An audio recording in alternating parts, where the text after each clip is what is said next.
Welcome to YAP with YAP, a podcast series from the YAF's Youth Advisory Board. Today's YAP with YAP, we covered our school experiences, the shift that can happen when we reflect on language, and the important role teachers play in their students' lives, especially when it comes to keeping them safe from violence. We invite you to listen, reflect, and when necessary, take action. I think it's worth talking a little bit about isolation because I know in a lot of schools that's seen as sort of like a safe option to kind of take that disruptive child that's been labelled that and move it away and, you know, look after the other children.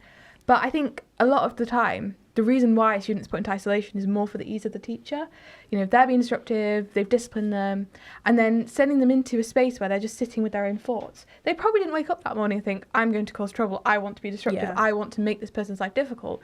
Most likely they've got their own things and it's back to the root of the cause. They've got their own things that they're trying to think about and they don't know how to regulate that. And instead of being supported and instead of kind of the thinking about like, oh, okay, why have they done this action? Why has this happened? And actually, you know, instead of just solely addressing what's kind of the negative behaviour, if you think about why is this child or why is this young person having this response, then, you know, that's probably going to stop it happening more in the future than locking them in a room for 24 hours, 24 school hours and saying you have to stay in there and, you know, we're not going to talk to you, we're not going to help you sort this out in your brain, we're not going to help you kind of feel okay about it. Like, you're just out of sight, not an issue anymore, because that makes young people more vulnerable. And I think if you're spending time in isolation, then why would you bother going to school if you're just going to sit on your own? And then if you're not at school, you're much more vulnerable to being involved in youth violence. Yeah, I guess schools, they're not restorative. No. Putting them into isolation is far from like restorative. I guess even for me, like I probably got thrown into isolation bare times in school, but that was I fully knew what I was doing. It wasn't I was just being silly. Like it was kind of that. But I guess schools, they're not like, they don't have the infrastructure to deal with disruptive young people. That's why they either put them into isolation or they literally get put into alternative provision because they don't have the infrastructure to be able to deal with that. They don't have trauma-informed training, most schools. They don't have any kind of training like that they need to kind of deal with that. So I think that's a shift that we need to get into. And I guess it's also down to schools are now run as businesses because, you know, they're under a trust now. I'm not saying there's anything wrong with trusts. They I guess centrally they can be great. So, you know, different schools can lean on each other for different things, which is cool. But I guess how is that? They need to then look at how is this benefiting young people? Because surely the whole thing of a trust or a school is to benefit young people. So how is a trust now benefiting these young people? So I think that's what we need to kind of get into, kind of start looking at how that really works.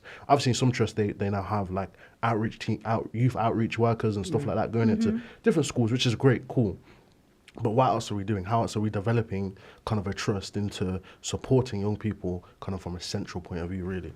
In terms of like exclusion, I think that kind of stems from the lack of knowledge around mental health and how that kind of manifests, and people assume that's disruptive when actually that's just someone's basically their cry for help, and we refuse to kind of like acknowledge that. So we need to kind of raise awareness because putting individuals in isolation actually can kind of aggravate things because it brings out stress and shame and guilt, and it's tense, and it's actually not in a way that's helpful for both parties involved. Even the word isolation, like, that's not okay. Like, what? Isolation, isolate you. Yeah, like what? Like reflection room, something like that. Like, do you know what? You guys make a really, really is such a key point, and it does speak to the culture of schools that they need to change because, as you said, we need to change that word from isolation to reflection or to a well-being room, as you spoke about, because.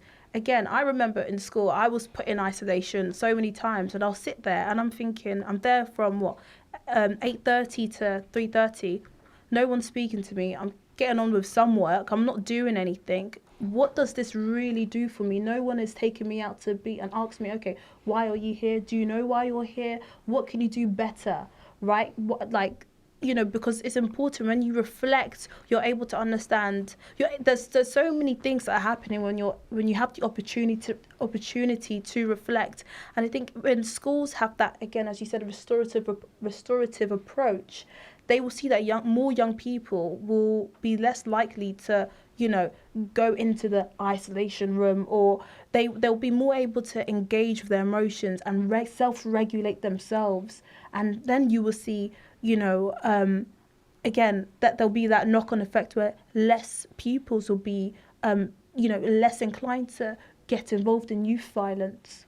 And that's just even the language. Like, you know, there is a thing about resources, but if you just don't call it isolation, that's just one word that you're changing, but you can change the whole way that it's looked at.